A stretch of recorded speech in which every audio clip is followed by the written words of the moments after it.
अब हम बात करेंगे प्रोपोजिशन के बारे में। तो प्रोपोजिशन जो होता है किसी भी थ्योरी के अंदर, जब आपके पास कोई आइडियाज़ होते हैं, कुछ कॉन्सेप्ट्स जो आपने बयान किए हुए होते हैं, तो उनके रिलेशनशिप्स को, किसी भी तरह के रिलेशनशिप को एक थ्योरी के अंदर कि कौन से कॉन्सेप्ट का किसके साथ क्या रिलेशन है, उसको किस तरह से हम अंडरस्टैंड कर सकते हैं, तो उसको हम कहते हैं प्रपोजिशन। ठीक है, तो प्रपोजिशन का काम क्या होता है कि डिफरेंट तरह की चीज़ों के बीच का जो रिलेशनशिप है एक दूसरे के साथ, उसको डिफाइन करता है।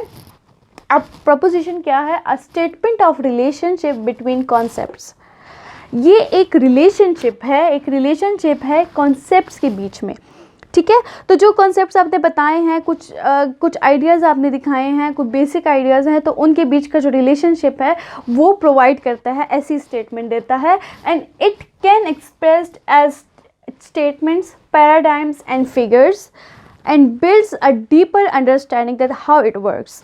तो किस तरह से लाइक कि आप एक्सप्रेस करते हो, अब वो जो एक प्रपोजिशन होती है किसी भी कॉन्सेप्ट में, उसमें वो क्या कर रहा होता है, अपने किसी भी तरह के स्टेटमेंट के थ्रू, किसी भी तरह के पैराडाइम, किसी भी तरह के फिगर्स के थ्रू वो अंडरस्टैंडिंग्स जो आपकी हुई होती हैं उनको डिस्क्राइब कर रहा होता है कि किस तरह का रिलेशनशिप है किसी भी दो पैराडाइम्स के बीच में, मेटा पैराडाइम्स में किस तरह का रिलेशनशिप चल रहा है एक नर्सिंग थ्योरी के अंदर, या कौन कौन से जो कॉन्सेप्ट्स हैं उनका एक्चुअल में मतलब क्या है, किस तरह से वो एक दूसरे के साथ रिलेट करें और किस तरह से आप एक क्वालिटी बेस्ड केयर दे सकते हैं। तो ये जो प्रपोजिशन है ये एक बहुत इम्पॉर्टेंट रोल प्ले करता है किसी भी थ्योरी के अंदर।